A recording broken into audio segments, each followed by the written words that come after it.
শবনম বুবলী একজন অভিনেত্রী, একজন মডেল এবং কোনো এক সময় সংবাদ উপস্থাপনার কাজ করেছেন।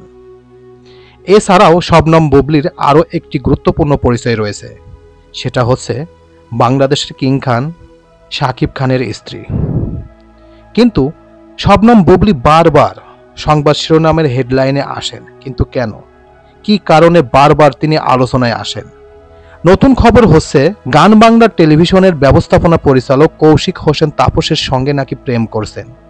খোদ বাংলার চেয়ারপারসন তাপসের স্ত্রী ফারজানা মুন্নি এমনই দাবি করেছেন এবং তার বিরুদ্ধে এরকম অভিযোগও করেছেন। আসলে কি সত্য? হ্যাঁ ভিউয়ার্স, সেই বিষয়ের উপরে চমকপ্রদ কিছু তথ্য এখন আপনাদের সামনে শেয়ার করব। তো চলুন মূল প্রতিবেদনে চলে যাওয়া যাক। তাপসের সঙ্গে বুবলীর প্রেম, মুন্নির স্ট্যাটাস ঘিরে রহস্য।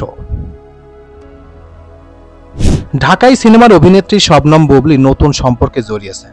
গান বাংলা টেলিভিশনের ব্যবস্থাপনা পরিচালক কৌশিক হোসেন তাপসের সঙ্গে প্রেম করেছেন এই নায়িকা। খোদ গান বাংলার চেয়ারপারসন ও তাপসের স্ত্রী ফারজানা মুন্নি এমনই দাবি করেছেন।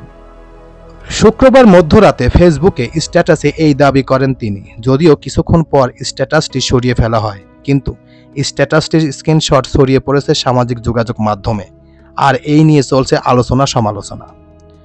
ফেসবুক স্ট্যাটাসে ফারজানা মুন্নি বলেন, তাপস আর বুবলী প্রেমের সম্পর্কে জড়িয়েছেন। বুবলী আমার পরিবার ধ্বংস করছে, ঠিক যেভাবে সে অপবিশ্বাসের জীবন ধ্বংস করেছে। শাকিব খানকে ব্ল্যাকমেইল করে প্রেগনেন্ট হয়েছে, এখন তার টার্গেট তাপস।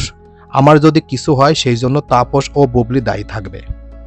এদিকে গান বাংলা সূত্রে জানা যায়, তাপস ও মুন্নি দম্পতির অগ্রযাত্রা ও সুনামের ঈশান্বিত হয়ে কেউ বা কোনো চক্র ফারজানা মুন্নির আইডি থেকে এমন স্ট্যাটাস দিয়েছে, কিন্তু এখন পর্যন্ত উদ্ঘাটন করা যায়নি কে বা কারা তা করছে। এই নিয়ে কাজ চলছে। এই প্রসঙ্গে জানতে শবনম বুবলীর সঙ্গে যোগাযোগ করা হলে তার সাড়া পাওয়া যায়নি। প্রসঙ্গত, তাপস ও মুন্নির উদ্যোগে টিএমস ফিল্মসের ব্যানারে দেখা যাবে শবনম বুবলীকে। টিএমস ফিল্মস নির্মিত খেলা হবে সিনেমায় প্রসেনজিতের বিপরীতে চিত্রনায়িকা পরিমণি ও বুবলীকে দেখা যাবে। ছবিটির পরিচালক তামিম রহমান অংশু।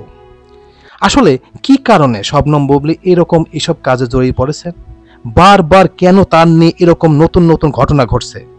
দেখেন, এখন শবনম বুবলীকে এরকম ঈশান্বিত করে এই কাজ করছে। আসলে শবনম বুবলী কি ভালো না? শবনম বুবলীকে নিয়ে বারবার উপবিশ্বাস বলছেন যে তার ক্যারেক্টার ভালো না, তিনি এটা করছেন ওটা করছেন, অনেক কিছু। এমনকি শাকিব খানও তার বিরুদ্ধে অনেক খারাপ খারাপ মন্তব্য করেছেন। তার মানে কি বোঝায়? মনে হয় শবনম বুবলীর মধ্যে ডালমে কুচকালা হয়। আসলে কতটুকু সত্য মিথ্যা সেটা আমি জানি না, তবে মিডিয়া জগতের মানুষ মনে হয় ভালোই না। যদি ভালোই হতো তাহলে কেন বারবার এরকম ঘটনা ঘটবে? দেখেন, প্রত্যেকটা দিন মিডিয়া ব্যক্তিত্ব কেউ না কেউ একটা খারাপ সংবাদ বলেন, খারাপ কিছু নিয়ে হাজির হবে। তাই আমি মনে করি এটা মনে হয় আসলে খারাপ দিক।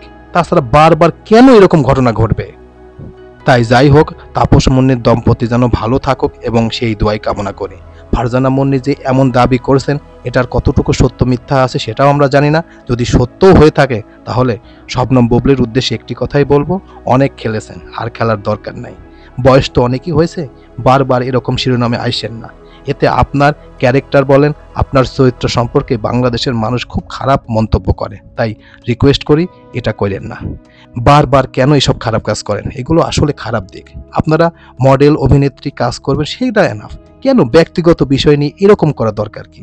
এই যে অপবিশ্বাস বারবার আপনাকে খারাপ বলে, শাকিব খান আপনার স্বামী, সেও আপনাকে খারাপ বলে, কেন? তার মানে আপনার মধ্যে কোনো না কোনো সমস্যা আছে। তাছাড়া কেন বারবার এরকম ঘটনা ঘটছে? উল্লেখ্য, শবনম বুবলীর চিত্রনায়ক শাকিব খানের একটা ছেলের সন্তান আছে। আনুষ্ঠানিক ডিভোর্সের ঘোষণা না দিলেও তাদের সংসারে যে আলাদা হয়ে গেছে তা সবারই জানা। শাকিব বুবলীর সম্পর্ক নিয়ে আলোচনা কম হয়নি, আবার নতুন করে বুবলীকে নিয়ে আলোচনা ছড়িয়ে পড়েছে সামাজিক যোগাযোগ মাধ্যমে। প্রিয় ভিউয়ার্স, আমার এই তথ্য এবং ভিডিওটি যদি আপনাদের কাছে একটুখানি ভালো লেগে থাকে তাহলে অবশ্যই লাইক, কমেন্ট, শেয়ার করবেন এই ভিডিওটি। আর যারা এখন পর্যন্ত আমার এই চ্যানেলটি সাবস্ক্রাইব করেন নাই তারা দ্রুত আমার এই চ্যানেলটি সাবস্ক্রাইব করে রাখবেন। তো আজকে এই পর্যন্তই, সবাইকে ধন্যবাদ জানিয়ে এখানেই শেষ করছি। আল্লাহ হাফেজ।